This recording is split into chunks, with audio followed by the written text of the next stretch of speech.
Hey folks, welcome back to LA Not So Confidential. This is Dr. Scott. I'm here with my bestie. Hey, it's Dr. Shiloh. Hi everyone. Happy end of the year.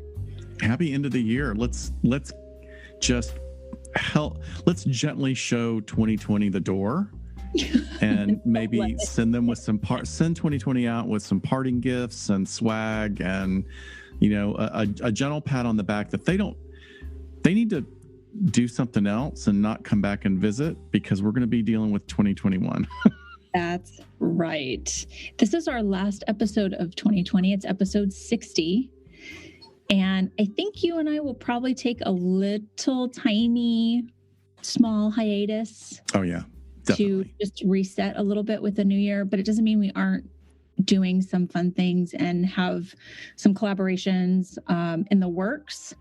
Also, if this episode drops on the 16th of December, which means this is your reminder, if you want to join Patreon on the 17th, we are doing a special Patreon holiday Zoom party just for our Patreon members. So not on the platform, not on Get Vocal, but on Zoom, so that we can all interact with each other. Yeah. So you will have a very short window to join, if you haven't already, to join our holiday party to show 2020 the door. Yes, let's do that. Anything else going on before we get into our episode? We're both worn out by this quarantining stuff. Like I got a possible exposure, which we're very, in the agency I work with and the agency you work with, we're being very strict about it. Probably a little more than we need to, because I double mask at work all day. Mm-hmm. But I'm on homebound for another week, which is kind of cool. I have to say that the enormous agency I work for, the IT team, kind of did this unbelievable thing where we're working remotely with these virtual desktops that allow us to do everything, including some of the things that we never thought we'd be able to do with our cases. So, right. But I'm worn out, like working at home, and it's got to be rough for everybody. This is rough for everybody. I think so. You and I, before we went on, we're talking about just having a designated space, not necessarily in your home, but being able to get away to a space. And fortunately, you have another office where you do your private practice that you can sort of escape to, where there's no one else there. That's really important. And I don't know, I think it's a matter of balance, and we'll see how much longer this is going to happen. And, hopefully vaccines get here, and then we'll see still how employers are implementing work from home. Yeah. Supposedly, research shows people are pretty productive. But I are kind of thinking more of their mental wellness. I'm thinking of the mental wellness because of the stress. Otherwise, I think in an optimum situation where there was not this pandemic that people were dealing with, I mean, this is something that we should have done a long time ago. There's no reason for people in many aspects of work to have to do it. I think that I don't know if it's going to be a pleasant transition, but I do think that the U.S.'s experience of the pandemic is going to reshape aspects of our economy, just out of realization. I mean, Jack, the CEO for Twitter, Jack Dorsey, I think that's his name. Anyway, he was one of the first ones to come out and say, why do we need offices? My people are happy working at home, and it makes their life easier. There's no commute. We're going to look at how we can do this. And I think a lot of other companies, right? Well, in fact, I mean, productivity for me working at home is difficult in that I tend to laser focus too much, and I need to break my day up a little bit more. And I'm very productive, but I need a break. Yeah. I live in an apartment in a beautiful area, but you have a yard, right, and you have your gym and recording studio. I mean, you can sit by the pool and pretend you're somewhere else. Yes. Yeah, we'll make it work, as we have been. So I was thinking today, time to put on another hoodie. I kind of like this hibernating in clothes all the time now that it's winter. I was actually very happy that the pandemic started when it was good weather for us.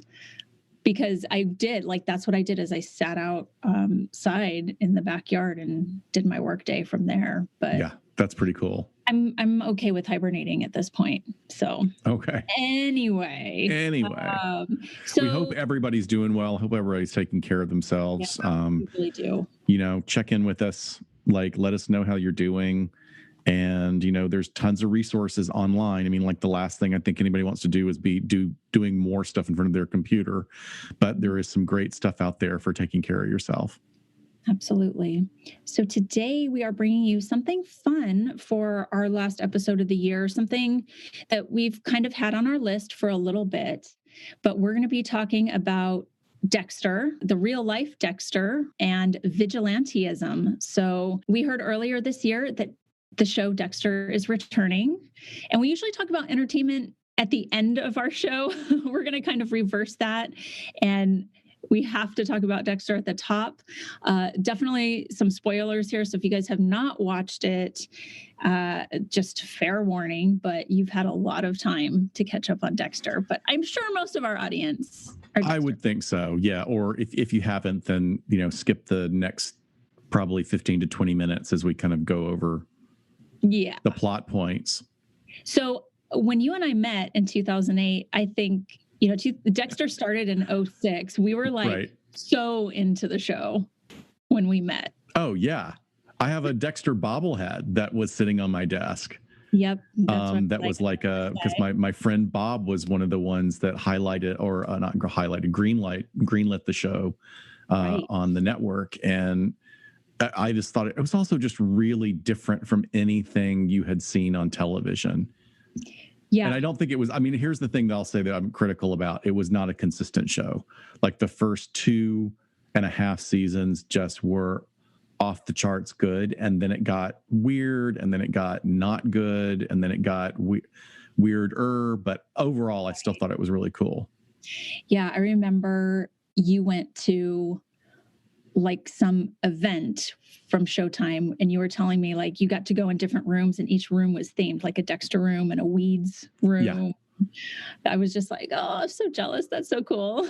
It was really, that was a really interesting time in entertainment. I was already, finishing grad school and stuff, but that was a time when premiere parties had a lot of money thrown at them, like hundreds of thousands of dollars, and they don't do that anymore. Like, that's just a thing that doesn't really happen. But yeah, you went into the Weeds house, the Weeds living room, and it was all the kind of delicious crap that you would eat if you were high, like Hostess snowballs just stacked in pyramids, and like funky grilled cheeses out of all sorts of weirds. It was totally delicious. God, it was good. Also a great show. Yeah. Wow. And what was the Dexter room like? God, I'm trying to remember now. His kill room? It wasn't the kill room, but I remember it was like there were a lot of skewers. Like, I think it was like a lot of meat and skewers, if I remember correctly. Gotcha. Yeah. That's what I remember. So a new season is in the works. Supposedly it's going to be a 10-episode season, still on Showtime, probably fall of next year. There have been no details, plot details, or cast info, except that Michael C. Hall, of course, is coming back. And I found a quote from Showtime president Gary Levin, who said in a statement, "We would only revisit this unique character if we could find a creative take that was truly worthy of the brilliant original series. Well, I'm happy to report that Clyde Phillips and Michael C. Hall have found it, and we can't wait to shoot it and show it to the world."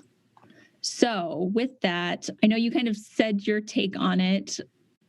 Are you excited? I know people hated how it ended. What do you think? Do you think they can do it after all this time and bring it back? I got to say, I think Michael C. Hall is a brilliant actor.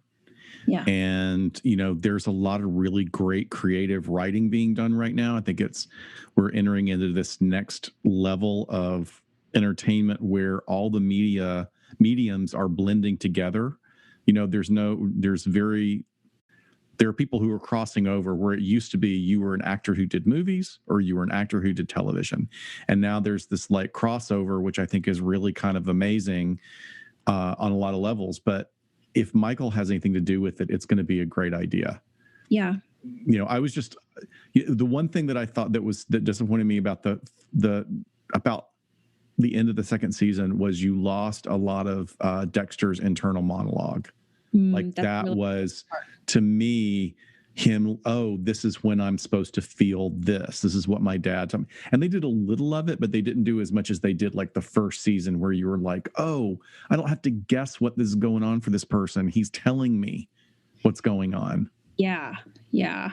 So the show ran for 8 seasons between 2006 and 2013.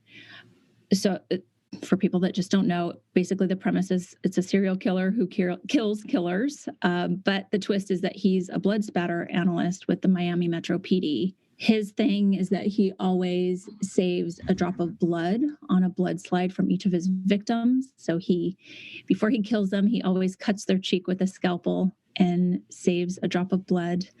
But yeah, in the pilot episode, you get a good amount of information of why he is the way he is.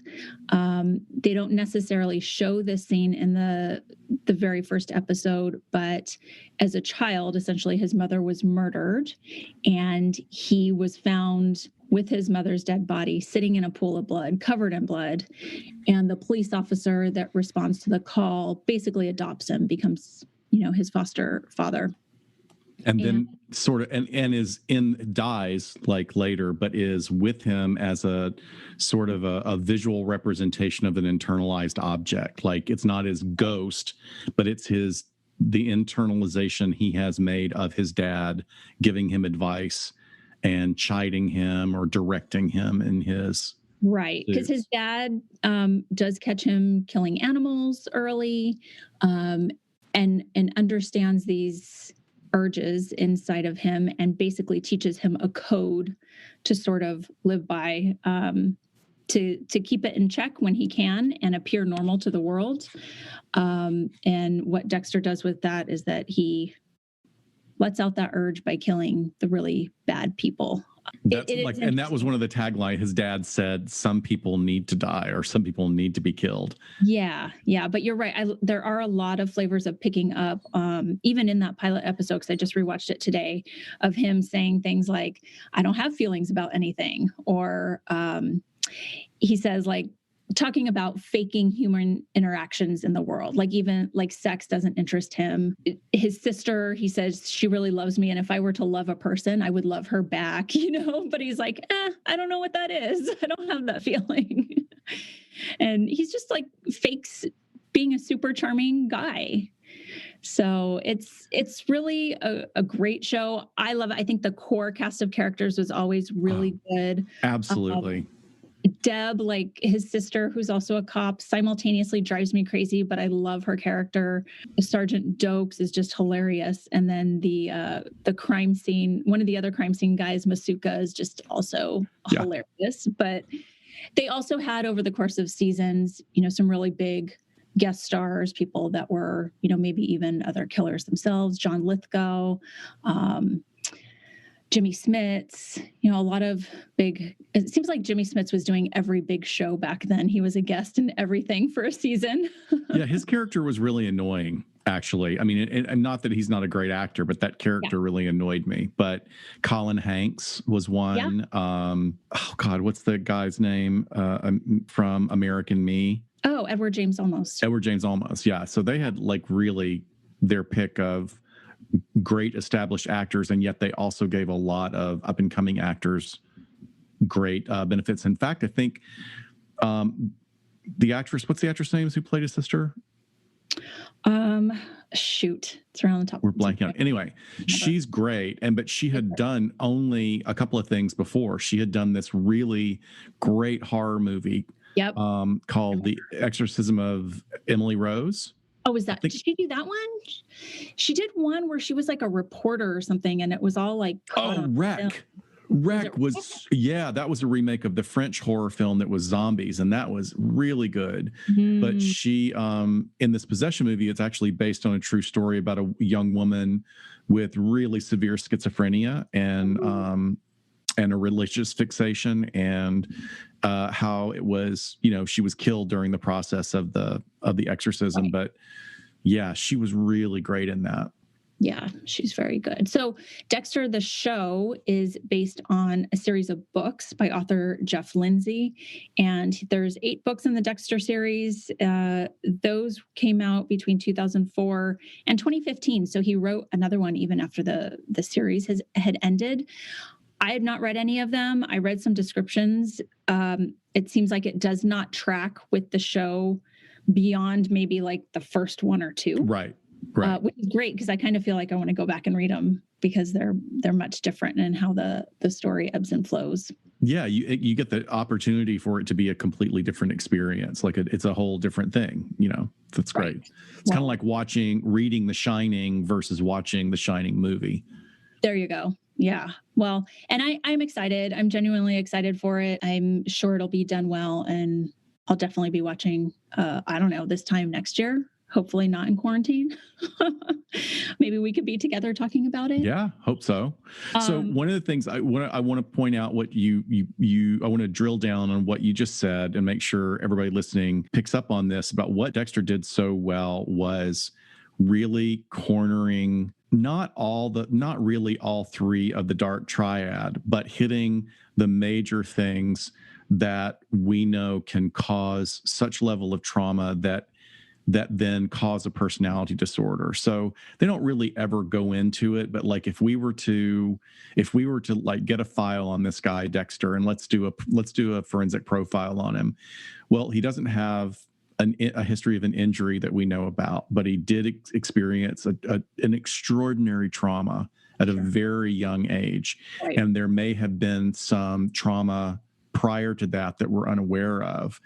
But when he starts exhibiting these tendencies like the killing of animals and the collecting, they're really great on the collecting, like the blood samples. Mm-hmm. And, I think if that's how his dad discovers it, is his dad finds his collection of trophy, bits from the animals in the neighborhood or something.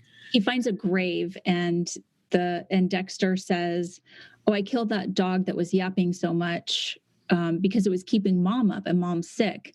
And he's like, "Dexter, there were a lot of bones there, not just one dog." Yeah, that I have to say that, like, if I have one criticism of the series at that time is they had Michael C. Hall playing himself as a teenager or playing Dexter as a teenager, and it didn't work at all. It did at one point. I do remember that. He was wearing like a bad wig. I mean, he's a good actor, but it's like, no, dude, get a 16-year-old to play that. Don't try and do it to the magic television. They have like a 10-year-old and then like a 13-year-old. And then I guess they just jumped to Michael C. Hall after that. Yeah, it was weird. It was weird. But, I don't know that I would call his character narcissistic in the traditional sense or in the Machiavellianism, but the psychopathy, they really play that part up. So, I mean, that's something that they really didn't do was play up the narcissism at all, except, because it's more about just this inability to get emotions, and he has insight into the fact that he doesn't get it, which is one of the things that is really interesting. When Park Dietz and Chris Mohandi and some other people that work, in this area, they really like to examine, or they would like to emphasize that many of the killers that they interview look at, when empathy is explained to them or when they have discussed, they see it as a weakness. Mm-hmm. They don't necessarily see it as something that is, beneficial in any way. They just see it as like, well, I don't have it and it makes people easier to be victims to me. So blah, blah, blah. But Dexter they don't do that with him. He's curious about it. Yeah. That's a great way to put it. He's curious about it, and how do I ape these behaviors in order to get my needs met? So whatever his dad did was really good about sort of instilling that moral code. That's the big thing, is he instilled did they even, I don't know if they call it a moral code, but it was the code, right? The code. Yeah. It's almost like harm reduction, right? Like, okay, this is what you are. I'm not going to turn you in or have them lock you up forever. So this is the path we're going to take. Right. Which is twisted. And yes, I think because Dexter's missing those other 2 components of the dark triad, that's what makes him an extremely likable character, which is fine for fiction, right? Like, this is entertaining. This is something we can get behind, and then we start to sort of have feelings for him. Not necessarily what he's doing, but he does come off as like being able to fake charming just well enough, and to the people around him. Except, which is funny, is Sergeant Jokes like is never having any of it, and he wonders in his inner dialogue. He's like, of all the cops I'm around, he's the one that knows I'm a fucking weirdo. He Right. just hasn't caught me yet. Right. That's a really great point. Yeah. So I think it's fascinating to open with an example from the media. And we want to do a couple of things here because we want to give real life cases, because there is a very famous case of an individual who is known as the real life Dexter, and rightly so, because his life dovetails in many ways with the motivations of that fictional character, with some staggering differences. And what's fascinating is about this person, despite his high level of kills, is alive. I think he's in his mid 60s right now in Brazil, and a free man. Yep. Because he served his time due to the legal restrictions there. And this is an individual who himself decided he would be a killer of killers. Ooh, let's hear about him. So his name is Pedro Rodrigues Filho. And he is a Brazilian man. His nickname is, I'm going to massacre this, so I apologize, Pedrinho Matador, which translates into Killer Petey. And it's known right now that there are at least 71 individuals that he's killed, but it's more likely that the majority of his crimes we'll never know about. It is estimated there were at least several hundred. Wow. Of people that he killed. So this is a young man who, like Dexter, came from a truly traumatic background, came from a lot of violence in his home. And this is one thing that is so integral to the expression of psychopathy and many examples of killers that we see that are incarcerated, is that he experienced a head wound in utero. So, due to a domestic violence episode that his father perpetrated upon his mother, he was born with a head injury. Very interesting, because we don't usually have that much information, although it is one of the things that, like you and I, when we were working together and doing those evaluations for our forensic site, that was one of the things you always asked, is like, were there any in your mom's pregnancy with you? Yeah. And it's interesting because nobody ever knows. I think out of the 50 I did for you guys, not one person knew if there was anything at all. Yeah, they just kind of like shrugged their shoulders, like, I don't know, So he's in his 60s. He was probably born in the 50s. Yeah. That's really interesting. I always like to think about crimes like that being reported and the time periods and all of that. That's great that we have that information, actually. Yeah. I mean, I think it's really interesting to look at now historically after this period of time. He is now a born-again Christian, and he has led sort of the straight and narrow life. But at the time when his crimes were discovered, one of the analysts had described him as the perfect psychopath. Mm-hmm. But the interesting thing is that he only, at the beginning, killed people that he thought, okay, how should I phrase this? He had a reason for killing each person. They weren't, I'm going to go on a killing spree just because I feel like killing. At the age of 13, he had a reason to kill these people. They were people who had wronged him. Oh, gotcha. Okay. So he, at 13 years old, he realized he had an urge to kill.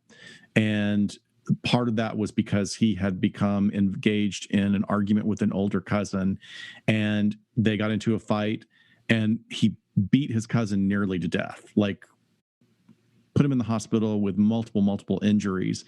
And then the next year at 14, he became angry of the assistant mayor of the town of Alphenas, which was adjacent to the village he grew up in, because he felt that assistant mayor had been unfair to his father and dismissed him unfairly.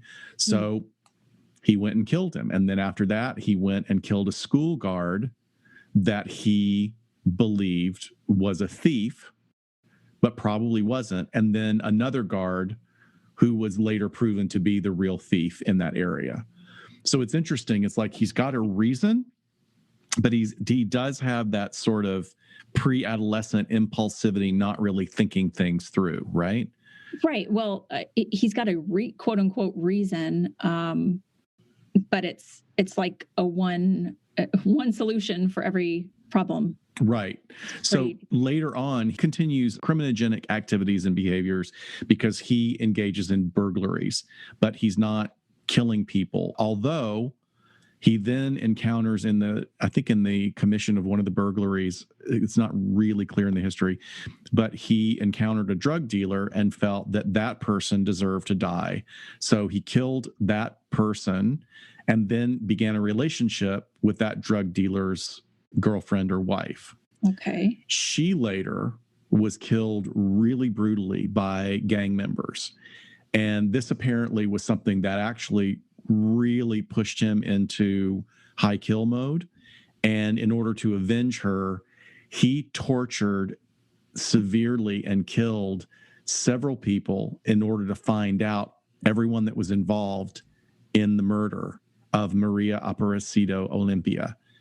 So he's basically, to draw a parallel, which I made a list at the end of this that we'll go over about examples in the media, this is what the Punisher does. Like in the Marvel TV show, the Punisher is an ex-soldier who, of course, witnesses family death, and he is completely indiscriminate about how he gets his information. He's just a human killing machine. Yeah.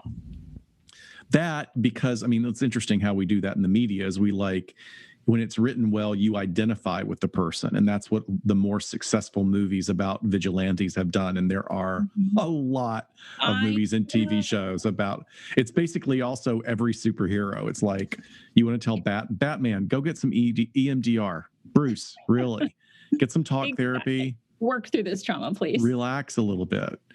So, now there's another stage. I think it's very interesting too. This sort of major stretcher for Philo is losing, this woman he was in a relationship. We don't know anything about the quality of that relationship, but like you and I look at when we're doing evaluations, it does seem like it was a foundation for him. It was a support system for him.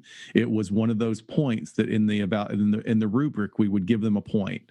Okay, sure. He's in a committed relationship. Right, stability. So his father then kills his biological mother. Not good. Okay. Clearly. His dad goes to jail, and he arranges to get himself arrested, goes into the cell where his father is being held, and murders him. Clever. Now, he not only murders him, he stabs him multiple times, cuts his chest open, cuts his heart out, and bites into it. Okay. So what are your thoughts about that? Well, my thoughts are first, like, this man's walking around right now still. Right. Right. It's only the tip of the iceberg if he's got hundreds out there. Yeah, but, probably. But that, so for one thing, we know about the types of crimes. Knifing someone to death, stabbing them multiple times really usually indicates like a level of stimulation in regards to a personal relationship. Sure. People generally, like, if killers are going to kill, they kill, get it over with, get their deed done and get out. This was absolutely taking out violence against his dad in a very personal manner. And then I don't think you could take it anymore to an epic sort of movie level of violence than cutting out your father's heart and taking a bite out of it. Yeah. That goes above and beyond just the what you have to do to kill somebody. It's very interesting. I'm really intrigued by him sticking up for these women in his life and why he has to be the one to impose the punishment even after his father's gone to prison for it. It's really interesting. Yeah, and it's interesting because later when we talk about people that are actually researching this, and there are people that are researching this, there are various psychologists and universities around the country that investigate the motivations behind this kind of behavior. And it really is about this concrete sense of what is right and wrong and what is allowed. I did want to correct myself and made something. He did not get himself arrested. He visited his dad in jail with the intent to kill him and was able to stab him 22 times. And this was when he was 19. Oh, Jesus. So he was arrested right before he turned 20. And when they arrested him, they put him in the back of the police car with several other criminals who had just been arrested, including a rapist. And by the time law enforcement had rolled the car up to jail and they were opening the back doors to check on their suspects, Philo had already killed the rapist. Wow. So they put him, for whatever inexplicable reason, they put him in a low level. It's interesting now that I'm saying that, like, why would they put him in a low security yard? Because they wanted to. I really think that they did, because he killed 47 inmates on that yard. Shit. 47 of his fellow inmates. And what a lot of the people who have written about this, and there are several really good YouTube documentaries about this. There's a lot of stuff on the Wikipedia page that links to some really good articles, and people that were interviewed said that they felt that he clearly went after the people that he himself felt deserved retribution. So he's going through this process in his head, evaluating what matters and who needs to be taken out. So he is like Judge Dredd in his head. He is like judge, jury, and executioner. Executioner. Took the word out of my mouth for sure. Gosh. Oh, I wonder how it would have been if they put him in high level. High level security, meaning he was in low level security, meaning there were probably people there convicted of lower level crimes. Well, I think I don't want to be disparaging. I don't want to be disparaging to other countries, but what I do want to say is that, yes, American prisons are not as good as, Sweden and Austria. Like, there are some very wildly progressive prisons for generally homogenized type of cultures that do well and rehabilitate people very well. All in all, America doesn't compare so well to those. However, when we compare the U.S. prison system, as absolutely messed up as it is, to some other countries in the world, we're doing really well. And there's a lot of like, one thing that you will not see in the US is someone being able to buy themselves into a lower level of security. That does not happen. Or if I will say this, and I had my ear to the ground for a lot of this stuff when I worked in the system, if that did happen, I never heard of it at all, because people tried it a lot. Like, even Phil, oh God, what's the guy's name? The record producer, Phil Spector. Phil Spector was on, a medium to high security yard, and, had a lot of people being paid off on the yard to protect him, but he couldn't adjust his own level of yard. So this could have been basically the guards making this decision to just sort of have it be like a gladiator situation. Which does happen, absolutely does happen. So he we're estimating, at least by this point, he has a kill record of at least 100 people. And he was sentenced originally to 128 years in prison. But with piling on all the charges, his time was extended to 400 years. But that is in contrast with Brazilian law, which only allows 30 years. So he ended up serving additional time for 4 of the murders that he committed behind the bars, but he was released in 2007. So it's interesting. The contrast here that I don't get is that he had managed to kill 47 people, but only 4 of the charges stuck. So, and if there's only a max of 30, then what does it matter how many people he's killing in there? Right. Right. To him. Yeah. Yeah. So at the time, at age 63, before he had this sort of big change in his life, he vowed that he would kill other criminals if he got the chance. I mean, he was just straight out said it.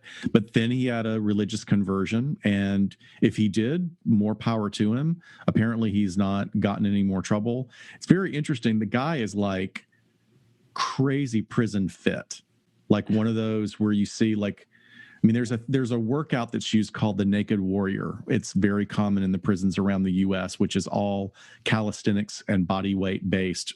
And these guys get completely jacked. Like they get absolutely jacked. And this looks like PD had done a really good job. I mean, for a guy his age, he still looks kind of amazing. I wouldn't take a chance around him at all. But isn't that interesting? The commonality with the head wound, the trauma, and just the disinhibition. Well, and yeah, a lot of disinhibition. I mean, way more than Dexter. But I guess they're making the parallel because he mostly took out other criminals. Right. Right. That makes sense. Sense.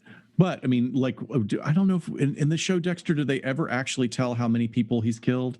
Oh, I know what we can do is we can think about the blood samples. Remember, it was a slide case, a beautiful antique wood slide case. Yep. That he hid. Didn't he hide it in the air conditioning vent? Yes. And it was almost full. God, I wonder how many of those that it holds. It's got to be at least 50. That's got to be 22 rows of 25.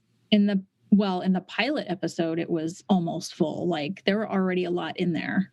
Right. And remember, he had to destroy at one point in the series, he had to destroy all the evidence. And then he was so happy when he was starting over because he got a new case. Yeah. I have this beautiful minimalist print. I have of 3 different TV shows, but I have a Dexter one, and it's just like, you can hardly tell that it's just the slides of blood. It just looks like rows, like lines. And then the first one has a big red circle on it. I love that thing. It used to hang in my office. That's really cool. Okay, cool. Well, interesting. So I am going to talk about someone else who I'm going to make the argument was actually the inspiration for Dexter. And I think we have some pretty good circumstantial evidence of that. So I think so too. So Manuel Pardo, let me tell you about him. He was a serial killer in South Florida. He was active from January to April of 1986. And sometimes he worked with a partner, but there are many similarities between him and Dexter. So I don't have info on him as a child, but he did join the Navy and he won honors for his good conduct and his sharpshooting, and he was honorably discharged. And then he went into the police academy where he was the top recruit. He was essentially the valedictorian of his academy class. And he started as a police officer with the Florida Highway Patrol. However, he resigned while being investigated for writing up fake traffic tickets. So he resigns, admits that, and then later goes on to become a police officer for Sweetwater PD, which is in Miami-Dade County. So this is Dexter territory. And sounds like he didn't have a great moral compass for being a cop, because he decides in January of 1985 to fly to the Bahamas to testify on behalf of a former cop buddy who was on trial there for drug smuggling, which is so interesting as I tell you the rest of his story. So Pardo claims falsely that he was a drug agent working with his buddy, the accused, which was a total lie. The authorities in the Bahamas figured out, they tell his department, and he ends up getting fired for this false information and trying to go testify on his buddy's behalf. So after his firing, that was early 1985, the next year, early on, he begins a 92-day rampage of robberies and murder, where he sometimes had a partner with him. And I don't mean like a cop partner, but sort of a partner in crime. And it was not this guy from the Bahamas either. So he sort of hooks up with this other guy. And what they would do is that they would set up drug deals and murder the people when they showed up to the drug deals. Sometimes people didn't show up to the drug deals. Like they would stand him up a couple times and he would go hunt them down and find them and murder them.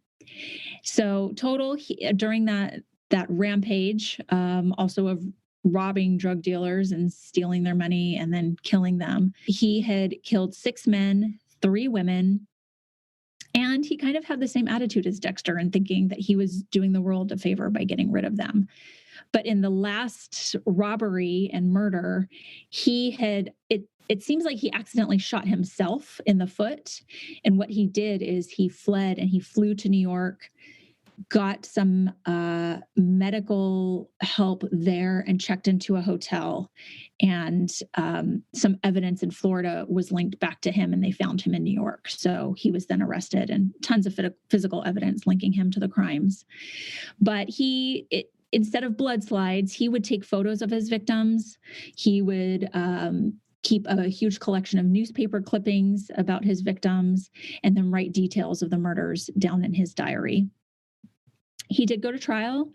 He decided to take the stand in his own defense, as they all do, against his attorney's pleads, of course. But he said when he was on the stand, quote, "I am a soldier. I accomplished my mission, and I humbly ask you to give me the glory of ending my life and not send me to spend the rest of my days in prison." Okay, so there's that narcissism that you were talking about before. I think this guy has it. He totally stands behind the fact that he was ridding the world of bad people involved in drug trafficking, why the hell are you going to lie for your friend who is on trial for drug smuggling? It's so weird. Maybe he felt wronged by that somehow, or I don't know. I think that's really pivotal in all of this because it seems so counterintuitive to what he's doing. But I wonder if he really thought his friend was innocent and was like, I'm really going to get the bad guys. I don't know. But later I don't know about that. He writes down. Yeah. Go ahead. Did you think something else? I don't know. I mean, feel like we need more information, but somebody that's that grandiose. Yeah. And I mean, he's grandiose. He's narcissistic. He's already in law enforcement. He knows the consequences of lying. There's just a lot of things here, like why would you take that chance to lie for someone? I don't know. It's very interesting. Now I'm really intrigued. I wonder if there's more information out there. I'll have to look into it. Yeah, I don't know. He wrote down in his diaries and had some other statements where he said that he felt like he was in a war against those involved in drug trafficking, and that's it, meaning like only people in drug trafficking. He claimed that all 9 victims were drug dealers who basically had no right to live and that he was doing society a favor. So he really sees himself as the vigilante that needed to clean up the streets with no rules once he was finally fired. Right. I wonder if the fake traffic tickets before, if he's just sort of setting people up in way like that was his first sort of breach of being able, what do we call it? Behavioral drift. When we were talking about the counselors in our last episode of, okay, like here, this person's a dirtbag. Let me write a fake traffic ticket for them or parking ticket or something like that. Like exactly. Just little smidge of something. Right. And then gets in trouble, gets fired, and then is just like off the rails after that. So his wish was granted. He spent 26 years on death row, but he was executed in Florida by lethal injection in 2012. And so during the time of his rampage, the author of the Dexter novels, Jeff Lindsay, was living in Miami at this time that Manuel Pardo would have been in the headlines. For me, I think it's very interesting that there is a character in the Dexter series, the one that Jimmy Smits plays, the assistant district attorney, and his name is Miguel Prado. So that's pretty close. This homage to this character, and I don't know if that character's in the novels, but that's pretty darn close. So there's also a video game that came out in 2015, a shooter video game called Hotline Miami 2, Wrong Number. where one of the characters is an unhinged, violent Miami police homicide detective named Manny Pardo, who uses his authority to go on violent rampages and get away with it. And then over the course of the game, he's gradually revealed to be a serial killer, dubbed in the press as the Miami Mutilator, who investigates his own crimes. So that's either pretty way, great, though. I mean, I don't know. I think that's pretty creative. Some people, yeah. I think this story is crazy. If you Google this guy, he looks insane. He's got those big, like, bug eyes and big hair, and he was just on his rampage. So I definitely think he was an inspiration. It's interesting because we're going to talk at the end here about people who were then inspired by Dexter, and that's a whole other thing. So you have inspiration for, and then inspiration on the other end.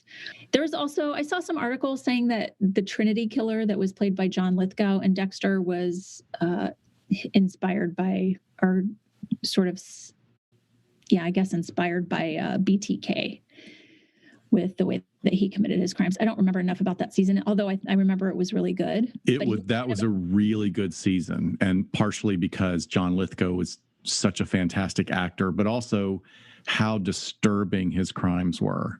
Like, right, he killed in threes, right? He always killed a mom, a daughter, and a son.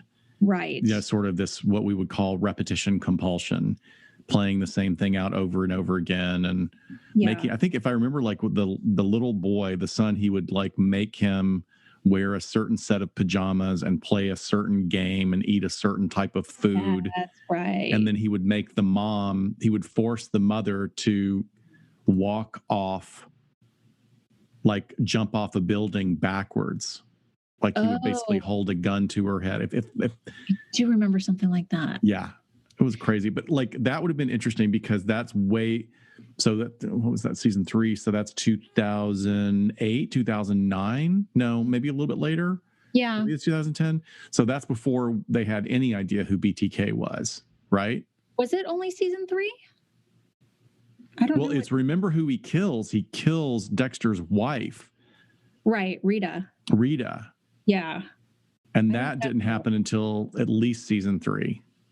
Yeah, no, definitely. I thought it was maybe a little later on. And I don't know about the timing there.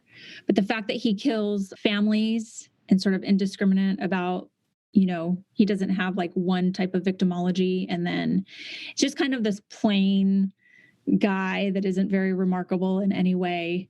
Those were some of the comparisons that they were saying to BTK, but I don't know.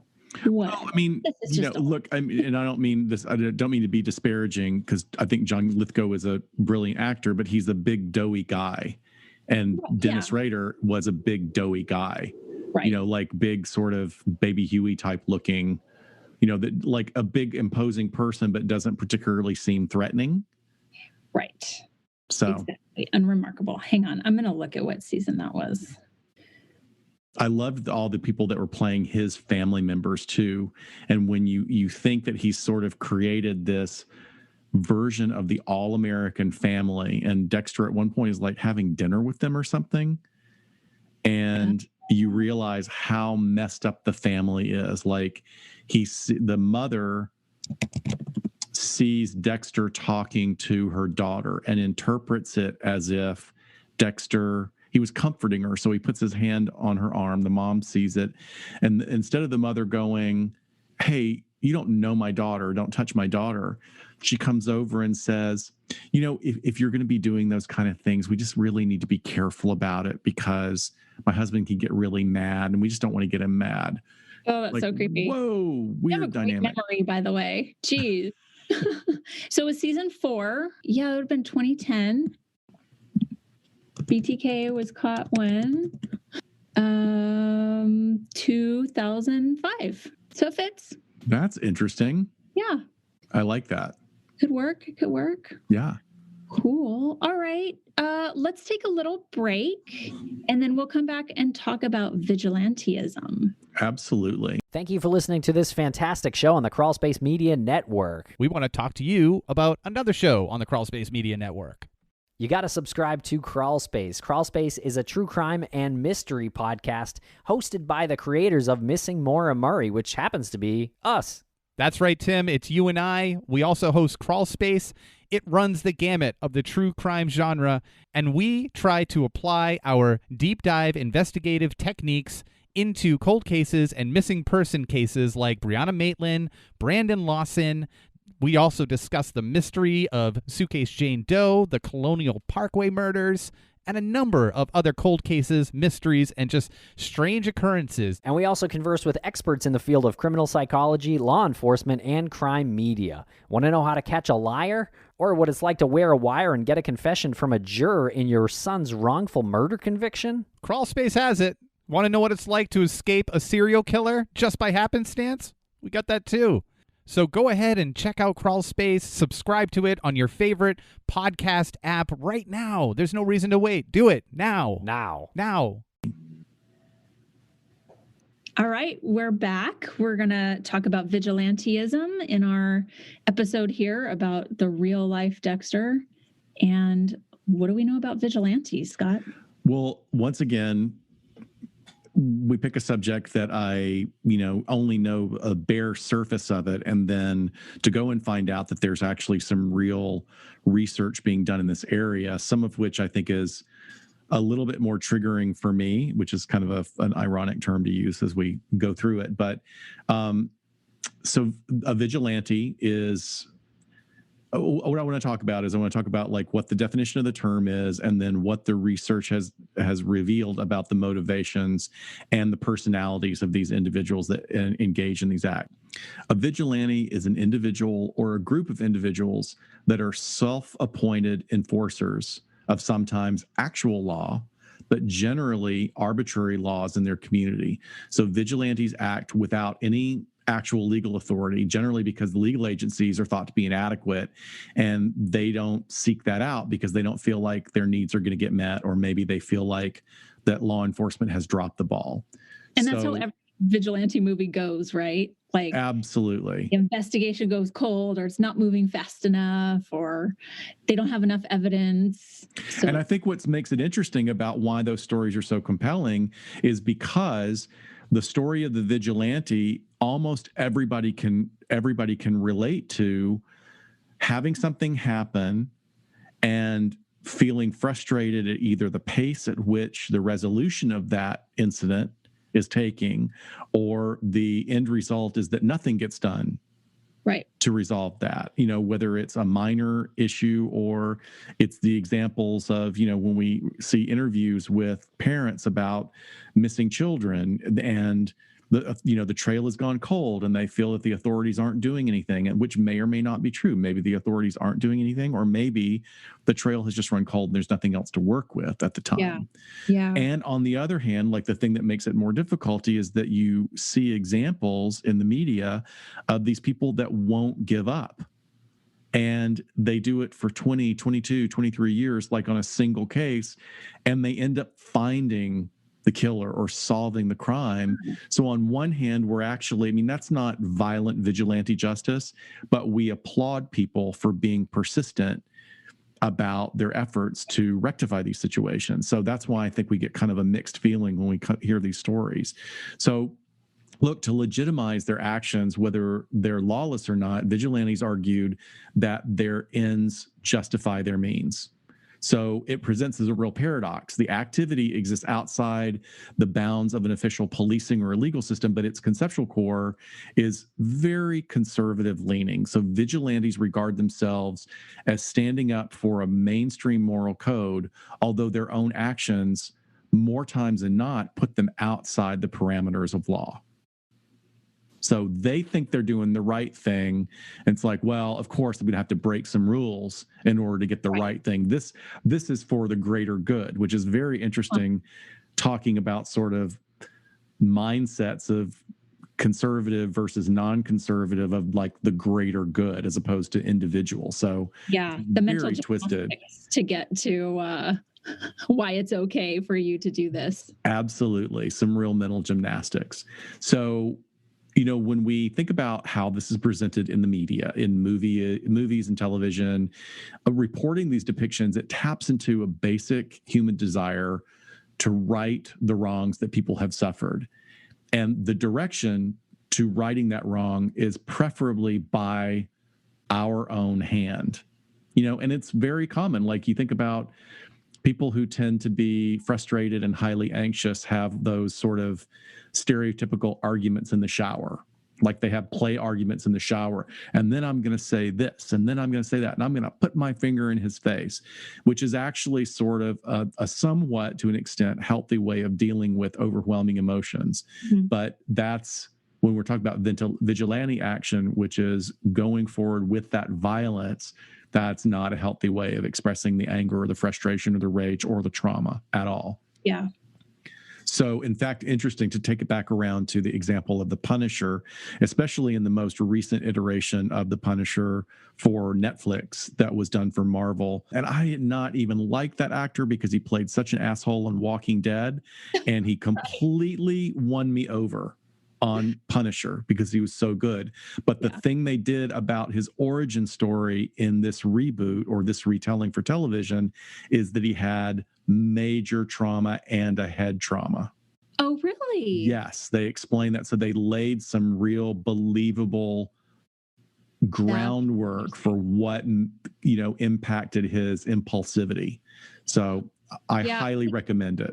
In the media versions of vigilante stories, it always seems to be, it usually someone's loved one is killed, right? And it's always very a position that we could all see ourselves in, like wrong place, wrong time. I even think of Ghost, like yes, Patrick Swayze and Demi Moore, and just strolling home from going to see a play or after dinner, and wrong place, wrong time sort of thing, which makes us, again, sort of like Dexter, right? Like, we get pulled towards the character and the emotion of the surviving victim and sort of step into their shoes of what would I do or how would I react to this? And I think we all sort of, when we consume true crime, think of that every once in a while. How would I act if I were the parent of a child that was killed, or, on and on and on.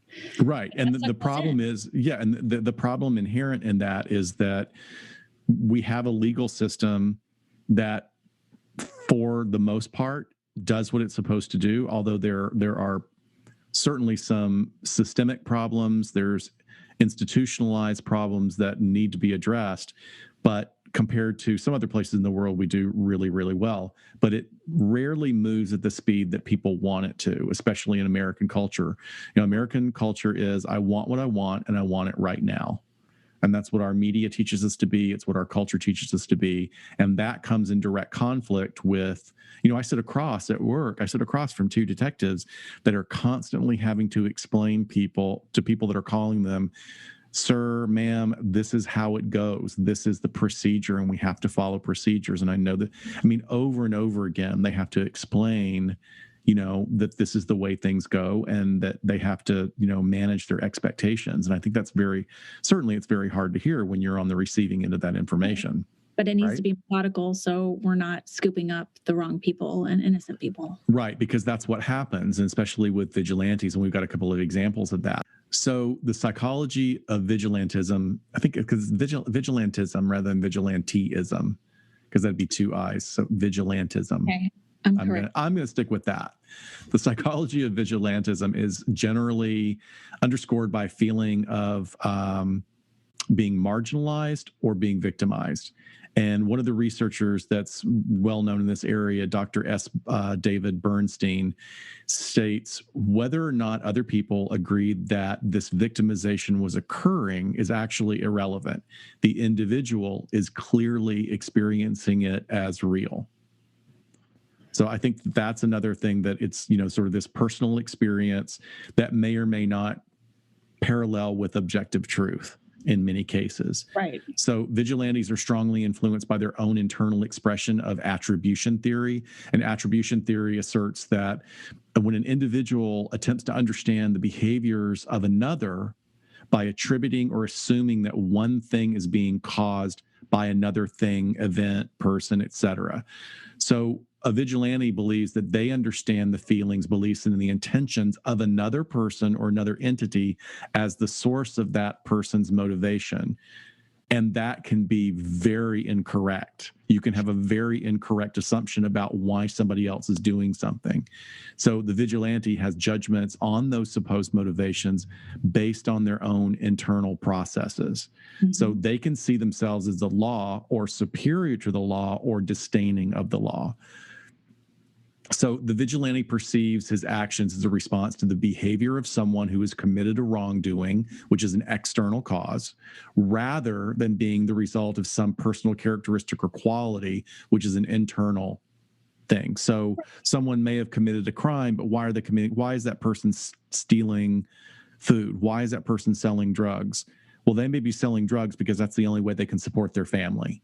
Exactly. So it just immediately goes into a more complex computation than the person on the outside can comprehend. The person on the outside, that vigilante is, this is all wrong, all bad. I'm going to take advantage of, or I'm going to take care of it. I'm going to clean up the streets. Right. And to not conceptualize that those individuals could change at some point and not do that anymore. So then we have your guy, Philo, who did all that killing and then becomes a born-again Christian and is living crime-free that we know of right now.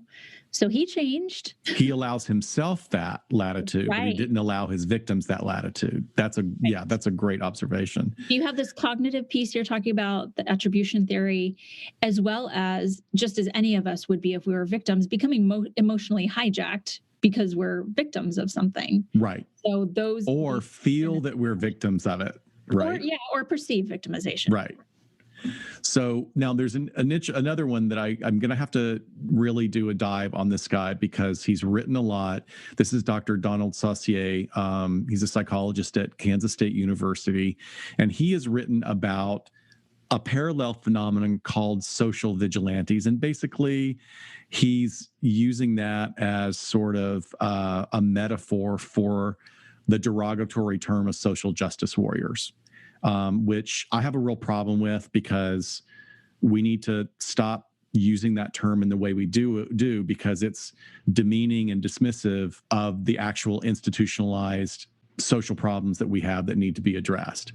So just because you have a small part of the population that gets triggered about something, that's not representative or respective of the second order and third order changes that need to occur in our society. But I did like his quote. So, and I do want to say that I need to read more into it. He has some very interesting writings on male honor, which I'm interested in since my dissertation was about male role norm. But social vigilantes, on the other hand, display a particularly pernicious variety of runaway egoicism in which they are convinced that their personal views should be imposed on everyone.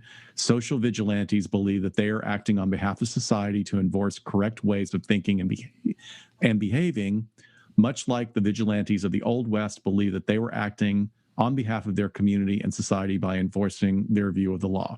So on the surface, I think that's a very interesting statement.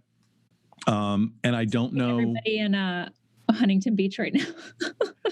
Right. Or if we want to flip it, we could say, let's talk about like a extremely conservative religious organization. I mean, isn't that what they want to do? Is they want to impose their moral code on people as well. Yeah, I think so. But I could just take, the person, the restaurant owner in Orange County down here that I saw in the news last week, who's like, yeah, I know we're not allowed to have outdoor dining, but whatever, I'm going to stay open. And then is complaining on the news that the authorities came in and shut him down.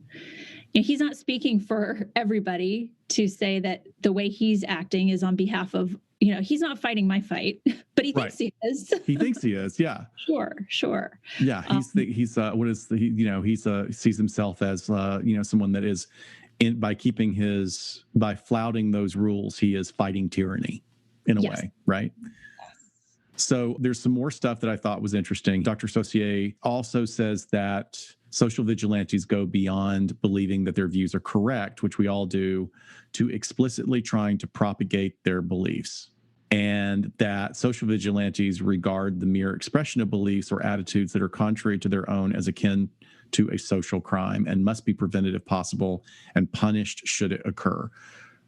I think that's a very interesting supposition, and I want to read more into it because he certainly writes well and he's very well published, but I'm going to have to see how I feel about that. But back to our more mundane and interesting view of vigilantism is one of the things that his research does pull up, which is fascinating, is that vigilantes that have been analyzed or evaluated in a clinical setting score very high in dogmatism, so very concrete beliefs, and very high in reactance. It's the idea that you have a perception that someone is taking away something from you. And generally, that's an incorrect assumption, but it's this idea of that's because someone has taken something that was in your purview away from you or claimed it as their own. You may not have had any value to it, but since it's been taken away from you, it now has this enormous value to you that you are reacting to that perceived Those withdrawal. Things are such a interesting combination. And then this, just the really concrete thinking.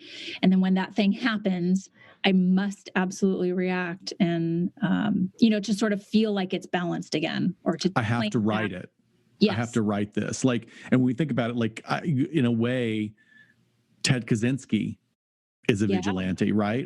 He had this manifesto that says that these people who are at the forefront of tech, they are the ones who are destroying our world. And it's my job to go and show the world take them out and show the world that I'm right. It's very interesting on that level.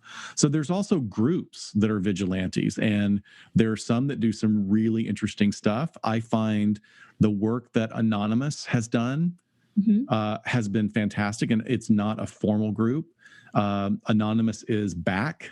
It had disappeared for a while after 2 or 3 of the main people that had been connected for this very otherwise loosely connected organization. They were arrested and put in prison for some things that they had done. But Anonymous is, we would call them activists and hacktivists, because a lot of what they do is breaking into computer systems. There's no single primary goal for this group, and anybody that believes in the ideas of Anonymous can join. And they have been responsible for many of the quote unquote attacks, including operations against the Church of Scientology, the Ku Klux Klan, many child pornography sites, and several foreign entities, foreign governments they've broken into, when those governments have a pretty strong record of oppressing people for various reasons. Like they broke into several government agencies in countries that were engaged in significant religious oppression. So very interesting. So they do some work that it's on the outskirts of legality, but isn't it interesting? Because my attribution, I am having that cognitive attribution, because I'm like, well, these guys are not like the violent ones. They're taking care of people. So when we talk about cyber attacks, okay, it's not a real violent attack, but it can be hugely damaging. But like you're saying, we have visceral reactions to child pornography sites or the KKK or the Church of Scientology, maybe. And when legal roads to getting those entities to take responsibility for things that they've done or get them shut down if there's certain sites that are harmful just don't ever seem to result in justice, we kind of say, okay, maybe a cyber attack here and there.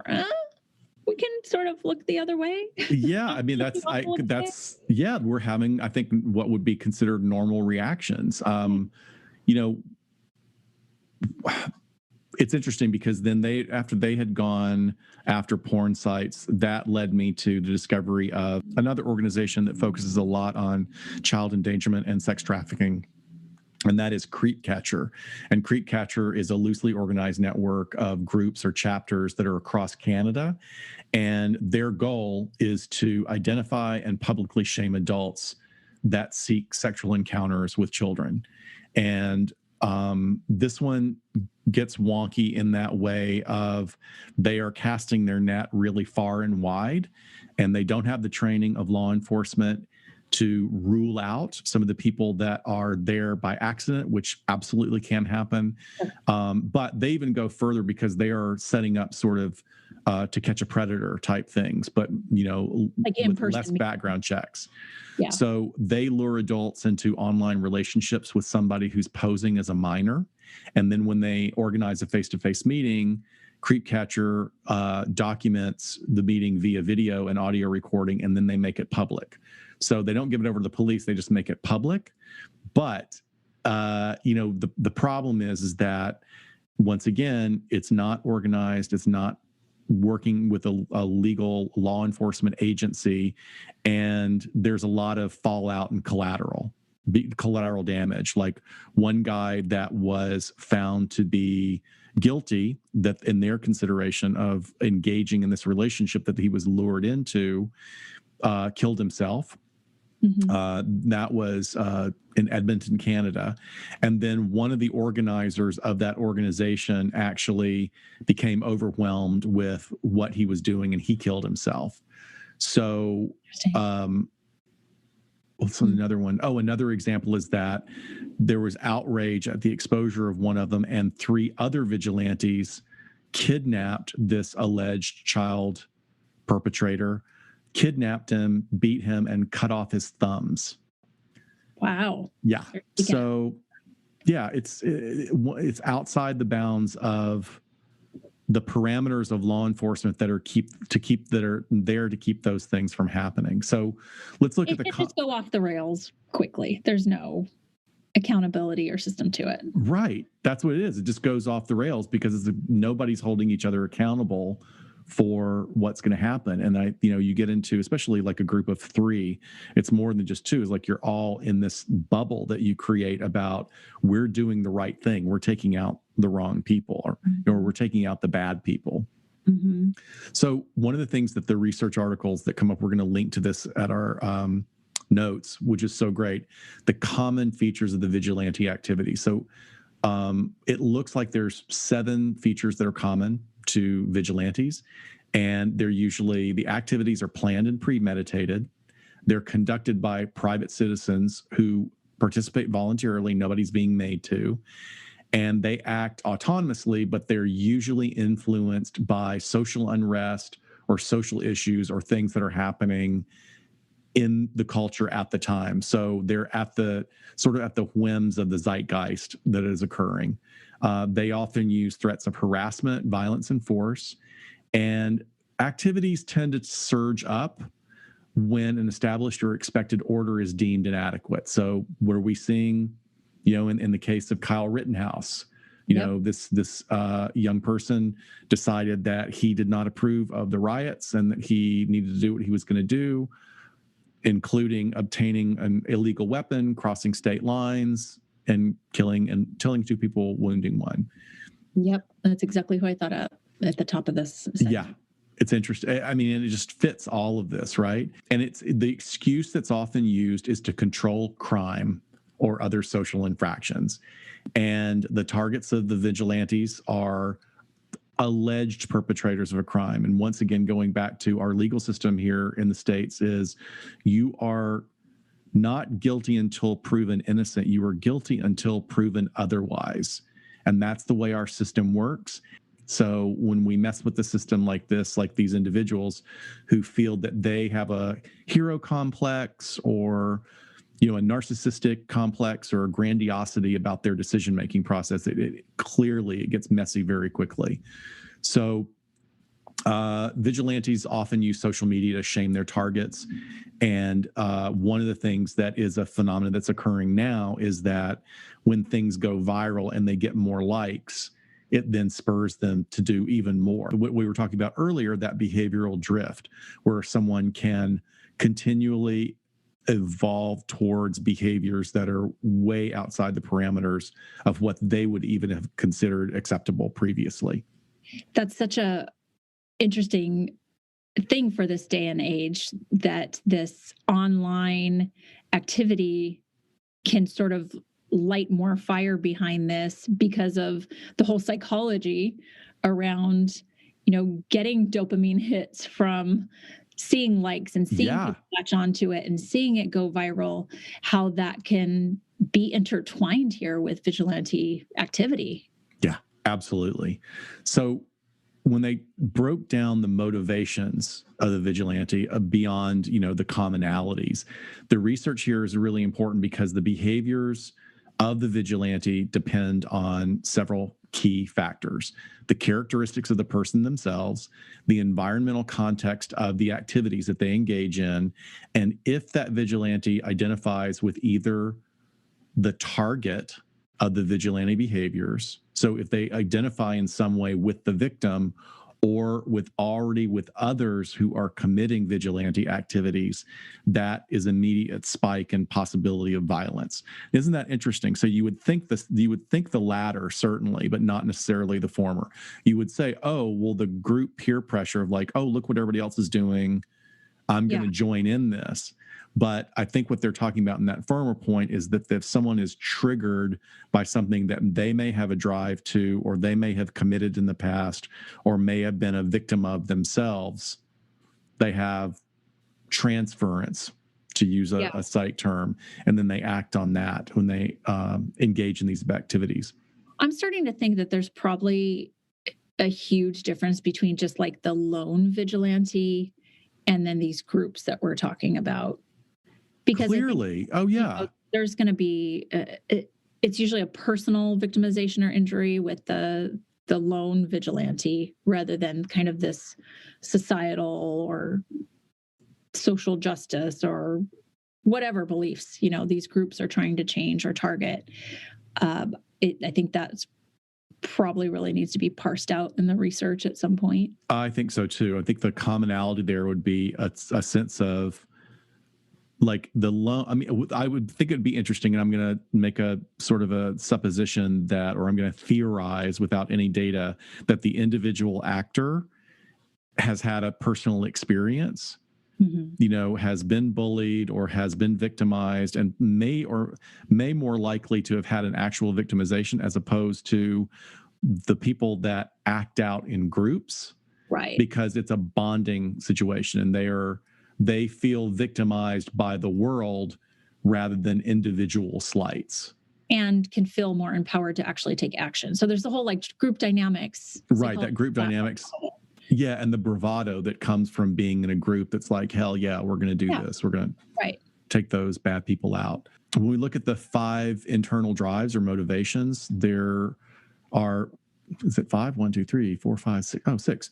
They have a lack of trust in the justice system. So if the justice system is perceived as being ineffective or just unable to take care of what needs to be taken care of, vigilantes will then be motivated to invoke their brand of justice, or what they perceive to be justice, in order to compensate for that deficit. They want to sanction a wrongdoing. They want to deter repeat offenses. So they're motivated to impose punishments in an effort to stop the wrongdoer from recommitting the offense, which is working in corrections. That's not how it works at all. Every time my husband like honks at someone who's driving like an idiot, I'm like, do you really think you just taught them a lesson and they're never going to do it again? Right.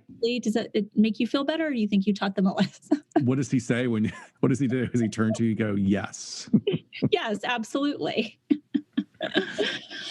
No, he got his little dopamine. He got his little dopamine bump by slamming on the horn, I think.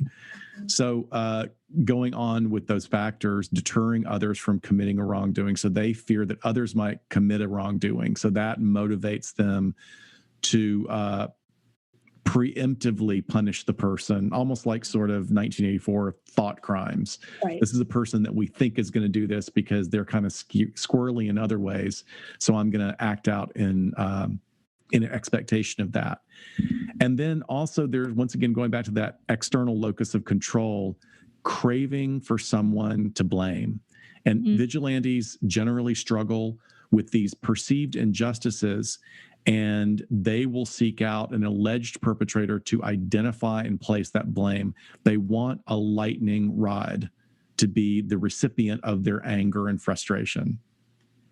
And then also, in today's world, it's the bump of the social media status. So, in some ways, when we talk about mass shooters like the Isla Vista, Elliot Rogers, he felt that the world was against him. And he knew that he was going to be, he had a manifesto. He knew that he was calling a lot of attention to himself in perpetrating those crimes. And unfortunately, that's exactly what happened among a small percentage of population in that community. They do really revere him as someone who accomplished his goal. Yep. Wow. So the problems, with being a vigilante is there's always a potential to be completely off base about who your victim is, who you think they are. There's such inaccuracy happening. And law enforcement doesn't like it because it gets in the way, right? It's like we don't need people in here muddying up our investigations. Now I wanted to wrap it up with a couple of quotes from Dr. Stephen Rochefort, who is a Canadian psychologist in Alberta, who has a great page on this that will be in our notes as well. And he talks about sort of the pros and cons of vigilantism. Vigilantism can be seen as a cure for ineffective law enforcement and justice systems. I think it's important here that he says it can be seen. Right. Doesn't mean it is, but that's how people perceive it. Vigilantism can also be considered a social movement that regulates social norms and expectations. But despite these benefits, there are challenges that arise. It can result in serious implications for the justice system. Vigilantes often do not understand the rules of due process or evidence. And as a result, their activities may compromise a fair trial, lead to wrongful convictions, or this I think is super important, can cause a mistrial for someone who is a serious offender. So basically, you can completely undo your goal by muddying the waters and getting in the way. You can cause a mistrial. So when is it justified? And can it exist within the law and order of society today? And can it be conducted safely? I think that's a big question. I think in some ways, Anonymous does that. There are some that do. I don't necessarily agree with all their things, but man, they've doxed some very bad people. I have very mixed feelings about that because that can inspire other people that are less regulated to go and act out. Right. Like when we look at QAnon, there's a guy that went and shot, a crime boss, knocked on his door. The guy opens his door, shoots him point blank in the chest, and he feels completely justified in doing what he did. And, at his trial, holds up his hand and there's a Q written in ink. Yeah. He feels like he did the right thing. Yeah, sure does. And that's how off the rails it can go with people, especially that are, maybe more psychologically disturbed. These aren't just all like nerds and highly intelligent people sitting behind a computer. When we're talking about the psychological makeup here, I mean, this can tap into a lot of people that are struggling with mental health and that have some obstacles in front of them. And I don't know. I just keep going back to the dogma and what was it? What was the other piece to that? It was dogmatic and reactance. Yeah. Reactance. Yeah. The reactance, that impulsiveness, that's what we find with just so many types of repeat offenders and career criminals and violent offenders is they're not able to sit on it and just think, how can I right this wrong in an appropriate way? It's just reacting. Right. Yeah. So it's interesting how many movies there are about vigilantes. It's actually way more common than I thought. And, it can be sort of an overlay into so many motivations in dramatic presentations. But off the top of your head, can you think of one that's your favorite? I'm looking at your list here. Gosh, Hard Candy was so good. Hard Candy was freaking phenomenal. And if you Oh have my not, God. it was such a small movie. I don't even know if it got a theatrical release, but it was fantastic. And probably the first thing I ever saw Elliot Page in. Elliot, I've always liked Elliot when he was in the Marvel series as Kitty Pryde. And by the way, let's all give a shout out to Elliot for successfully beginning his transition, and good for him. He's a brave guy and a brilliant actor. So I can't wait to see what he does beyond this. Yeah, that was a good one. It was hard to watch, but it was good. Really hard to watch. But there's a ton. So I think what you said, you made a really good point though, about there's definitely times when mental health issues come in. You know, Elliot's motivation as the young woman certainly was revenge, may have been revenge, but you got the feeling more that it was revenge for somebody else that she knew rather than herself. Right. Like sort of prevention of future offenses, like you were talking about. Right. So yeah, there's a mental health issue to that, making sort of very concrete assumptions about what's right and wrong.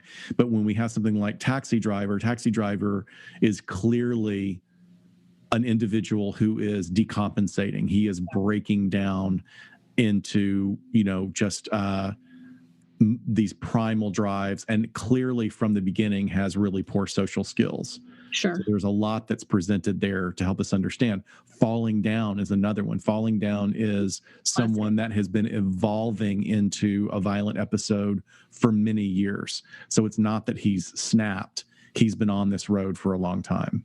Literally. LA traffic will do that to you. Seriously, it's the truth. V for Vendetta, now that you're talking about vigilante groups. Yeah. Right? Wasn't there a movie Vigilante with Jodie Foster? Yeah. Yeah. Yeah. Oh, most of the movies are about singular vigilante. Yeah, and probably the most famous one. I mean, like, you don't really think of Travis Bickle, which is Robert De Niro's character in Taxi Driver. We don't really think of him as a vigilante, although he thought of himself as a vigilante in that. But the classic one is a 1970s movie called Death Wish, and it fits basically. It was a hyper violent film for movies at the time. Charles Bronson plays a man whose wife and daughter had been just brutally, is it his daughter too? I'm blanking. I know his wife was horribly raped and murdered. And then he goes on this spree to get the killers, and what happens. And this was also portraying a period of time in New York where New York had a very high crime rate and was very gritty. But what they did was they showed that he became this anti-hero for the population, and other people started acting up. And like, there's a group of construction workers, and when they see a guy mug an old lady and take her purse, the construction workers just pile on him and kick the shit out of him. Right. And then they're later on being interviewed, and they're like, he fell down. I don't know what happened. He just fell down. Right. Kick-Ass is a great one. Yeah. Kick-Ass is like a really dark comedy with some brilliant screenwriting and brilliant violent fight choreography that I loved. I thought it was amazing, although somewhat realistic as far as how much damage a human body can take.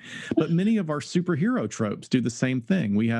I have been a Green Arrow fan since I was in 4th grade, and for Stephen Amell to play this Arrow character for 7 seasons, I think it was 7 seasons on the CW, was really cool because he's like a hipper Batman. He's not super powered, but has these skills that are honed, and he is trying to make all the corrupt city officials pay for the damage that they've done to his city. Mm-hmm. But he's an anti-hero in that, and we admire him. Batman is a traumatized vigilante, and we admire him for that.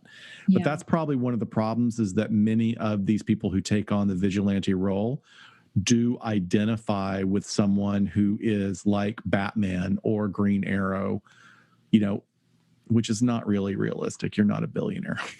It's interesting. I would love to know if any studies have been done on how they sort of think that others perceive them. Like, will even if I'm a vigilante and I stay in the shadows and do my thing, would other people applaud what I'm doing? Like and some people would, though, right? That far down the road. Yeah, I think you'd have to be like really careful, because you, like, if you're doing, you're evaluating somebody like that, and you're like, well, what do you think people think of it? I think a lot of people really care for it. Like, I don't care about the people that don't. Yeah. Because I've got these 20,000 followers on Instagram that say, yeah, go do it. Gosh. Oh, geez. So just to wrap us up, I'm going to talk about a few crimes inspired by Dexter. Oh, cool. So Mark Twitchell is probably one of the most infamous, I guess we would say, that sort of fits into this category. So he was a Canadian filmmaker who killed John Altinger in 2011. And he did lure another victim. He lured both of his victims via Plenty of Fish, but his second victim actually escaped. And he was a big, devoted fan of Dexter, Mark was, and would talk about it all the time. He even posted as Dexter on Facebook, like he had an account where he was pretending to be the character Dexter. He made a short film called House of Cards, which was a spoof about Dexter. And he wrote a story entitled SK Confessions, Serial Killer Confessions, which began with the following statement, quote, "The story is based on true events.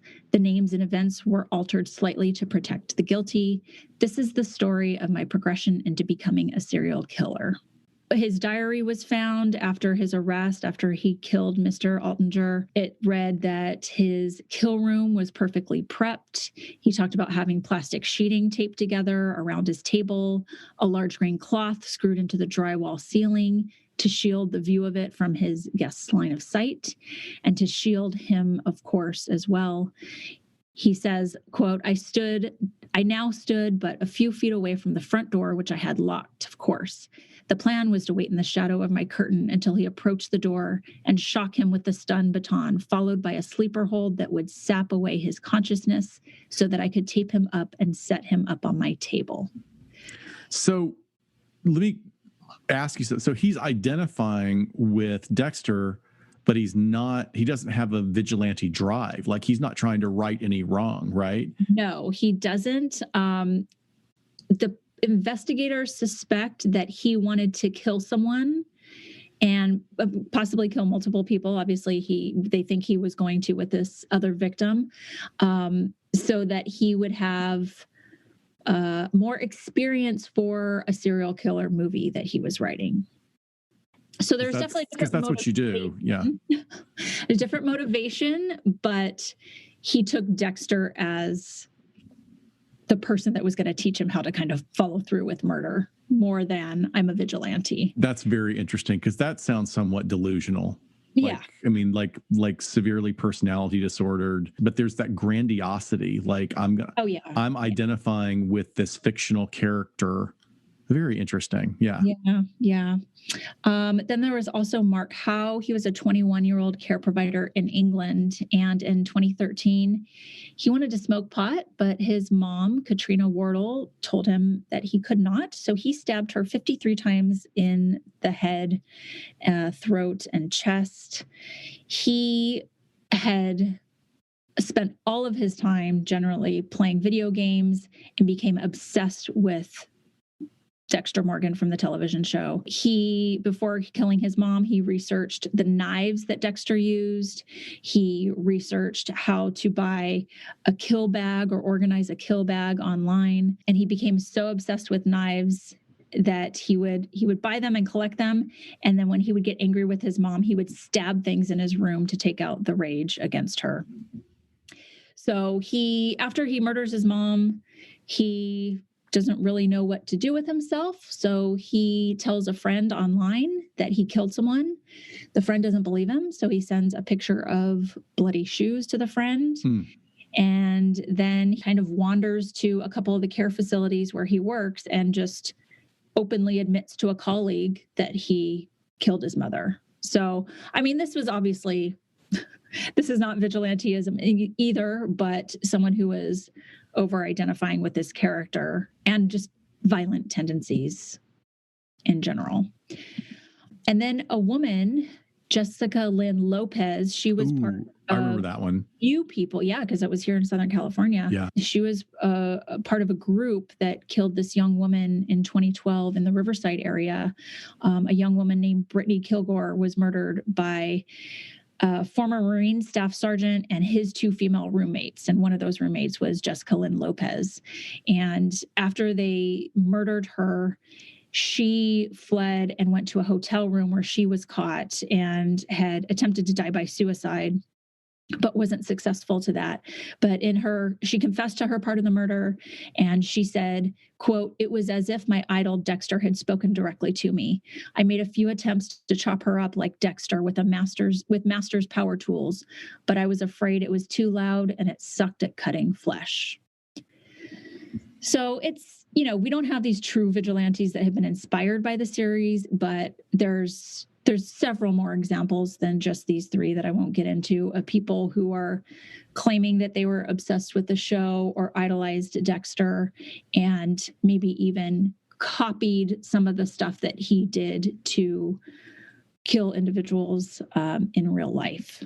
So. Yeah, I would go out on a limb and say that they want to identify with sort of the ritual part of it. It's so interesting that, like, and I'm not advocating this for anyone, any budding psychopaths, but the kid collecting the knives, and putting together a kill bag is almost like cosplay, right? Yeah. Oh, sure. So it's like, where do you, and I would also say he wasn't just letting his anger out by stabbing his things in his room. He was trying to intimidate and scare his mom, which is interesting because that's sort of not what Dexter was about. Dexter was like, this, I'm going to right a wrong or perceived wrong. I'm going to go in, I'm going to do it quiet. I'm going to cover my tracks.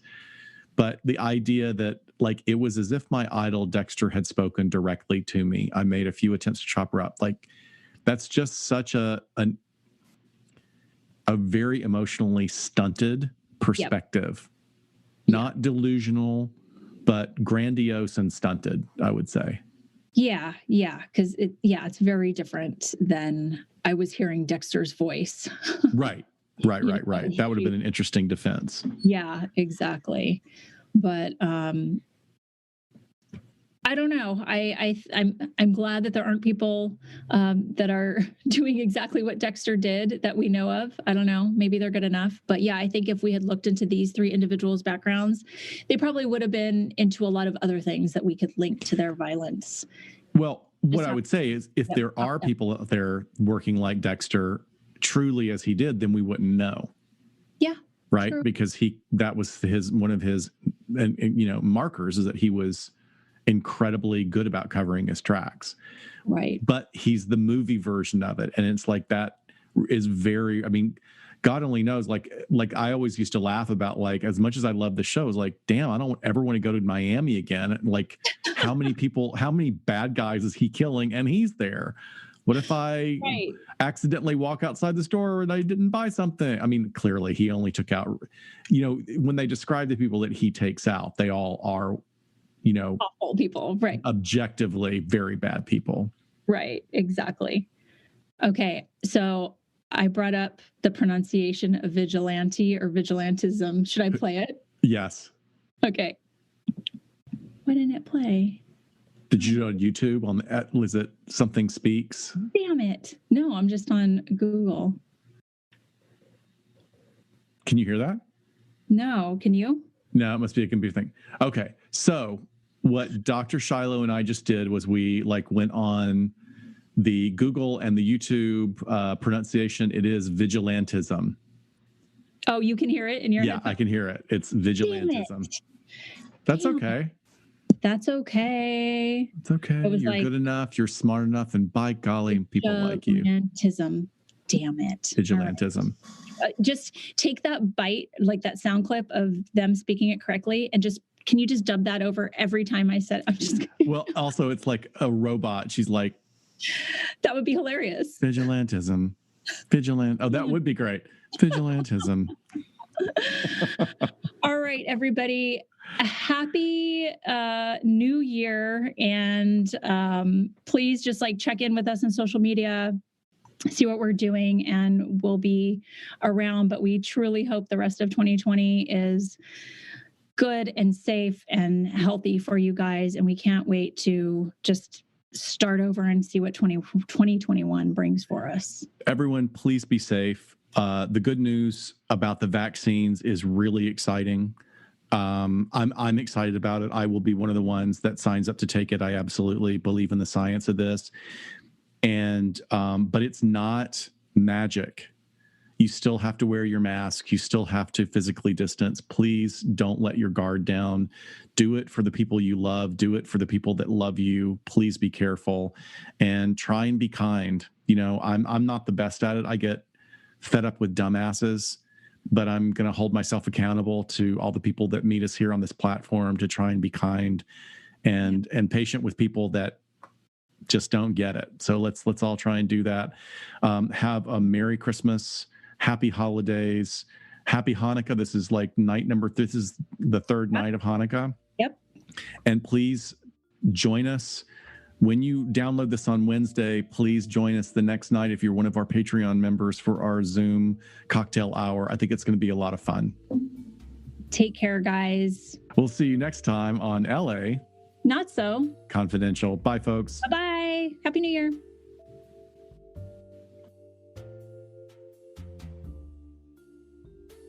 We sincerely thank you for spending some time with us today. LA Not So Confidential is part of the Crawl Space Media Network, and each episode is hosted, produced, and edited by Dr. Scott and Dr. Shiloh. Our music, entitled Cool Vibes Film Noir, is composed and performed by the amazing Kevin MacLeod. It's licensed under a Creative Commons Attribution license. Check out his YouTube channel at handle 1HMNC. All of the resources for each episode can be found on our website at www.la-not-so-confidential.com.